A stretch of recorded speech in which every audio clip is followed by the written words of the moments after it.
Assalamu alaikum. Welcome to my YouTube channel Knowledge for Students. Students, today we are starting class number 30, and in today's class we are starting the third branch of tenses, perfect. And in today's class we will talk about present perfect tense.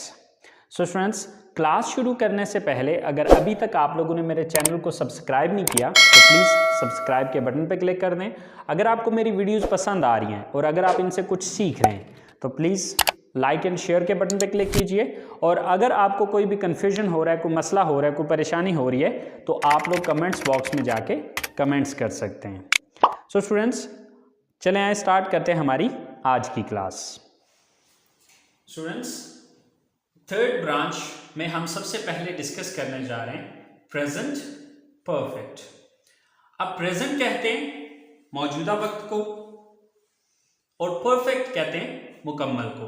तो जैसे कि इसके नाम से ही जाहिर है कि ऐसे सेंटेंसेस या ऐसे जुमले जिनमें मौजूदा वक्त में कोई काम मुकम्मल हो चुका हो, ठीक है, ऐसे सेंटेंसेस जिनमें मौजूदा वक्त में कोई काम मुकम्मल हो चुका हो वो सेंटेंसेस क्या कहलाएंगे? प्रेजेंट परफेक्ट के सेंटेंसेस कहलाएंगे। तो इसकी डेफिनेशन में लिखा है ऐसे जुमले जिनमें मौजूदा वक्त में काम मुकम्मल हो चुका हो वो क्या है? प्रेजेंट परफेक्ट है। और उर्दू जुमलों में पहचान क्या है कि उर्दू जुमलों के आखिर में चुका है, चुकी है, चुके हैं या अलिफ है, छोटी ये है और बड़ी ये है वगैरह आता है।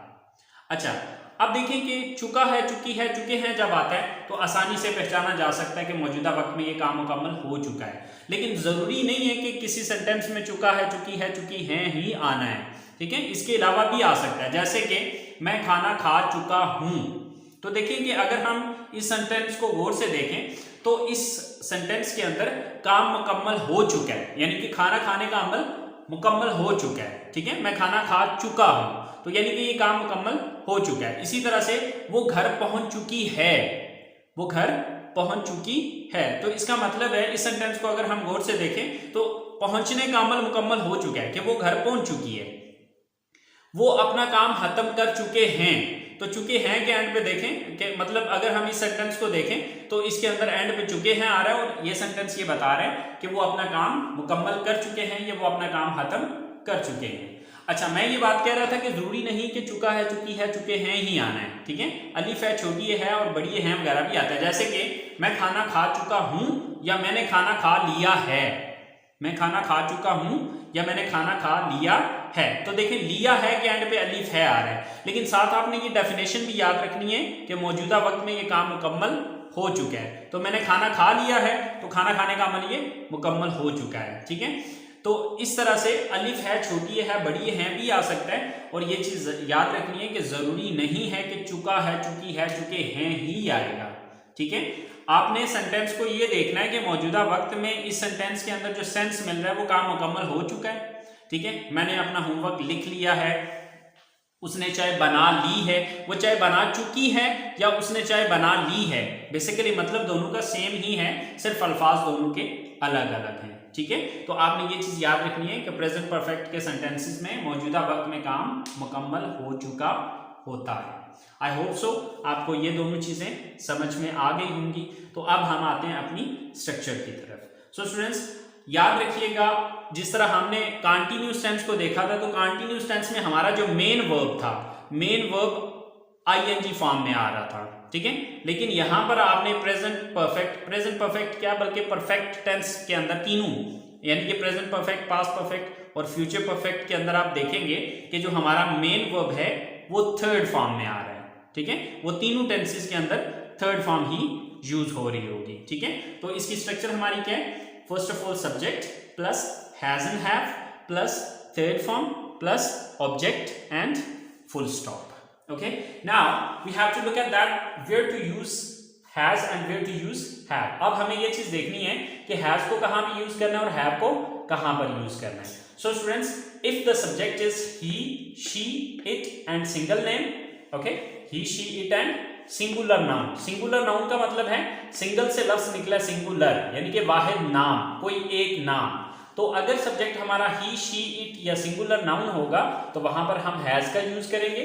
And if the subject is I, we, you, they and plural noun then we will use have. और अगर हमारा सब्जेक्ट जो है वो आई, वी, यू, दे या फिर जमा नाम यानी कि दो या दो से ज्यादा नाम हुए तो फिर हम हैज नहीं बल्कि उसकी जगह हैव लगाएंगे, ठीक है। क्योंकि इन दोनों में से कोई एक चूज करना है, तो कैसे चूज करना है, वो सब्जेक्ट को देख लेना है कि सब्जेक्ट क्या आ रहा है, फिर उस हिसाब से आपने इसका यूज करना है।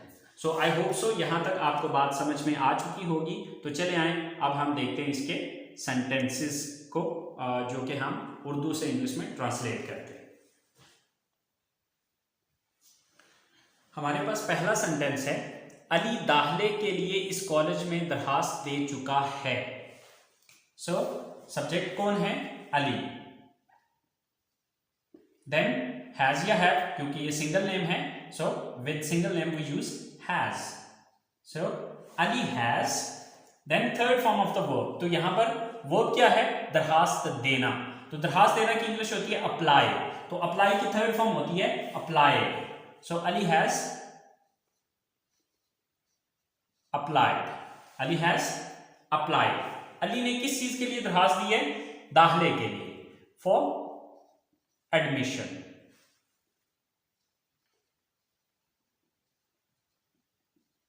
सो Ali has applied for admission, कहां पर, इस कॉलेज में, in this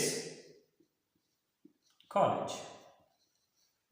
so Ali has applied for admission in this college, कि अली इस कॉलेज में दाखिले के लिए दरखास्त दे चुका है या अप्लाई कर चुका है।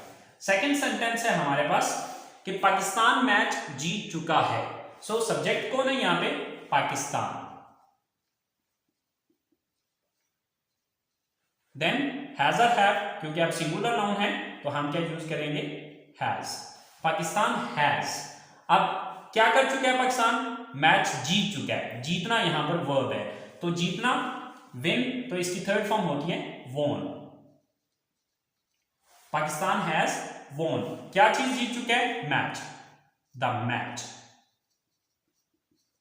अच्छा यहां पर फिर आपको कंफ्यूजन आ रहा होगा दा का। सो स्टूडेंट्स ये एक आर्टिकल है, दा का कोई मतलब नहीं होता है, लेकिन ये कुछ नाउन्स के साथ इस्तेमाल किया जाता है। इसको यूज करने के कुछ रूल्स होते हैं, यानी कि 13 से 14 इसके रूल्स हैं, जो कि अभी तो नहीं मैं आपको बता रहा, लेकिन वो इंशाल्लाह हम जब पार्ट्स ऑफ स्पीच को डिस्कस करेंगे वहां पर बताऊंगा। क्योंकि अक्सर वक्त पिछली क्लासेस के अंदर मैंने देखा है कि जहां जहां पर भी मैंने दा का यूज किया है, अक्सर स्टूडेंट्स मुझसे पूछते हैं कि सर दा क्यों यूज हुआ है, ठीक है। तो बच्चे वो इंशाल्लाह थोड़ा सा एडवांस लेवल पे जब हम चलेंगे तो वहां पर आपको दा का यूज बताऊंगा कि दा कहां कहां पर यूज किया जाता है और कौन कौन से नाउन्स के साथ इसका इस्तेमाल किया जाएगा, ठीक है।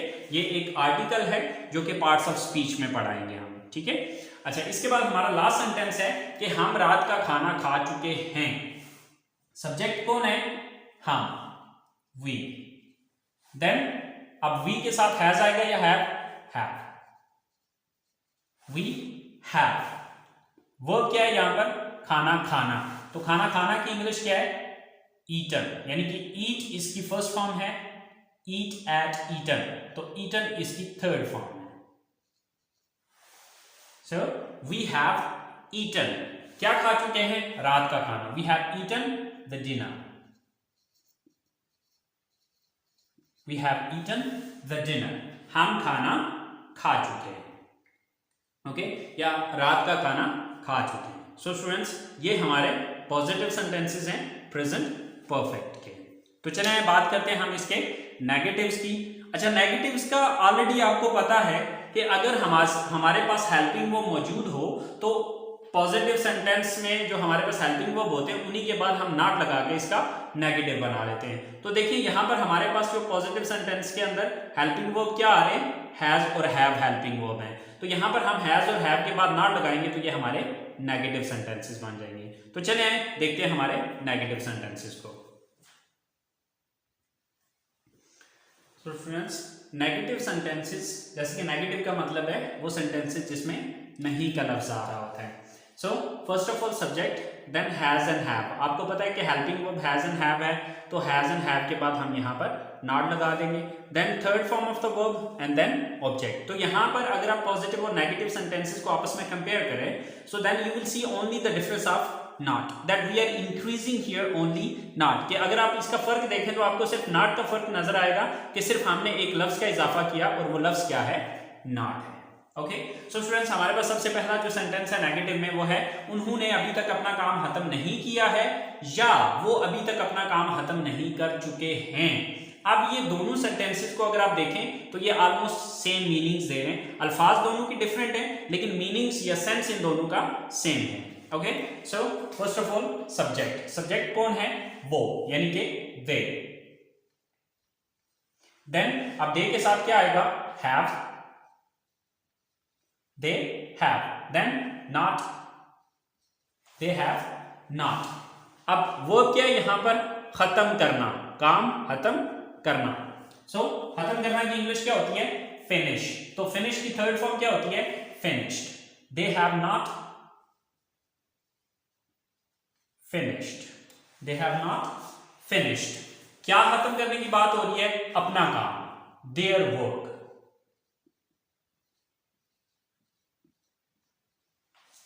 They have not finished their work, अभी तक, yet। okay, yet, अभी तक। so they have not finished their work yet, वो अपना काम अभी तक खत्म नहीं कर चुके हैं या उन्होंने अभी तक अपना काम खत्म नहीं किया है। सेकंड सेंटेंस है वो अभी तक यहां नहीं पहुंची है या वो अभी तक यहां नहीं पहुंच चुकी है, सॉरी पहुंच चुकी है।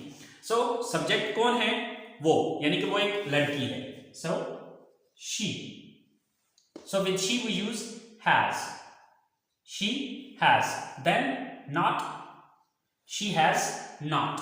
what is the verb here, यहां पर verb क्या है, पहुंचना, reach। पहुंचना की इंग्लिश क्या होती है, reach। तो reach की थर्ड फॉर्म क्या है, reached। so she has not reached, कहां पहुंचने की बात हो रही है, यहां, here।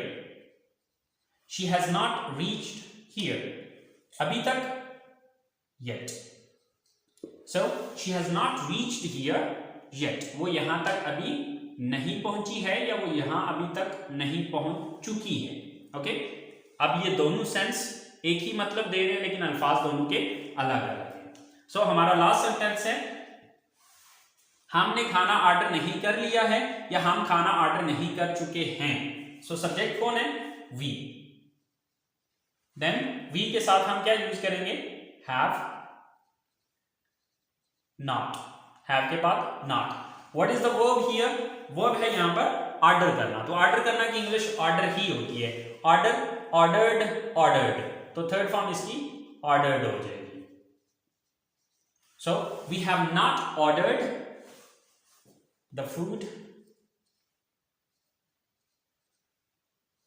We have not ordered the food, हमने खाना ऑर्डर नहीं किया है या हम अभी तक खाना ऑर्डर नहीं कर चुके हैं। स्टूडेंट्स फिर एक दफा दा आ रहा है, आपने इसमें कंफ्यूज नहीं होना, ठीक है। इसके बारे में हम इंशाल्लाह बाद में बात करेंगे, ठीक है। अगर आप नहीं भी लगाते तो कोई इशू नहीं है, फिर वक्त चल जाएगा, ठीक है, क्योंकि बेसिक लेवल पे अभी हम चल रहे हैं तो फिर वक्त आप दा को इग्नोर करें, ठीक है। तो ये हमारे नेगेटिव सेंटेंसेस बन गए प्रेजेंट परफेक्ट टेंस के। सो स्टूडेंट्स अगर आपने नेगेटिव बना लिए हैं तो फिर आपके लिए आप सवालिया बनाना तो मेरा नहीं ख्याल कि कोई इशू है, क्योंकि आपको पता है कि जब हम किसी चीज का नेगेटिव बना लेते हैं तो हम ये देखते हैं किस लफ्ज के बाद नॉट लगाया था, जिस लफ्ज के बाद नॉट लगाया था उसी लफ्ज को उठा के सेंटेंस के शुरू में ले आए तो ये हमारा सवालिया बन जाएगा। तो यहाँ पर अब हमने नॉट किसके बाद लगाया था, हैज और हैव के बाद नॉट, तो इसी हैज और हैव को उठा के सेंटेंस के शुरू में ले आए तो ये आपका सवाल बन जाएगा। ओके स्टूडेंट्स, तो चले अब हम देखते हैं इसके इंट्रोगेटिव सेंटेंसेस को। स्टूडेंट्स ये हमारे इंट्रोगेटिव सेंटेंसेस हैं। इंट्रोगेटिव्स मतलब सवालिया जुमले जिसके अंदर आप किसी से कोई सवाल कर रहे होंगे। तो सवालिया बनाने के लिए जैसे कि आपको मैंने बताया था कि जिस लफ्ज के बाद नॉट लगाया था उसी लफ्ज को उठा के सेंटेंस के शुरू में ले आए, तो यहाँ पर हमने नॉट किसके बाद लगाया था, हैज और हैव के बाद। तो इसका मतलब है हैज और हैव सेंटेंस के शुरू में आ जाएंगे, then subject, then third form of the verb and then object and at the end there is a question mark. And one more thing, if there is a question mark in the sentence, if there is a question word in the sentence, then just you will put question word at the start of this simple interrogative sentence, so it will convert into WH interrogative sentence. यानी कि अगर किसी सवालिया जुमले के अंदर कोई question word आ जाता है, क्वेश्चन वर्ड वाली क्लास अगर आपने अटेंड की है तो आपको पता होगा क्वेश्चन वर्ड किसको कहते हैं। सो क्वेश्चन वर्ड अगर आ जाता है तो इसी से एक सिंपल इंट्रोगेटिव सेंटेंस के शुरू में आप WH वर्ड या क्वेश्चन वर्ड लगा देंगे तो वो WH इंट्रोगेटिव सेंटेंस बन जाएगा। जैसे कि हमारी जो नीचे वाले दो सेंटेंसेज हैं ये दोनों WH इंट्रोगेटिव हैं। तो चलिए देखते हैं कि क्या वो ये फिल्म देख चुके हैं या क्या उन्होंने ये फिल्म देख ली है। तो ये क्या है, हमारी प्रेजेंट परफेक्ट का इंट्रोगेटिव है। So first of all has या हैव में से, तो अब पहले ये देखना है कि सब्जेक्ट कौन है, तो सब्जेक्ट है वो, यानी कि दे। तो दे के साथ डेफिनेटली हैव आएगा, तो सबसे पहले हम हैव लगाएंगे, have. Then subject they. Then third form verb क्या है यहाँ पे, फिल्म देखना, वॉच। तो वॉच की थर्ड फॉर्म क्या है, वॉच्ड। हैव दे वॉच्ड, क्या चीज देख चुके हैं, ये film. Have they watched this film. So have they watched this film, या फिर इसकी जगह पे आप मूवी का वर्ड यूज करें तब भी सही है। नेक्स्ट हमारे पास सेकंड सेंटेंस है कि वो कहां पहुंच चुके हैं। अब देखिए कहां जो है हमारा ये क्वेश्चन वर्ड है।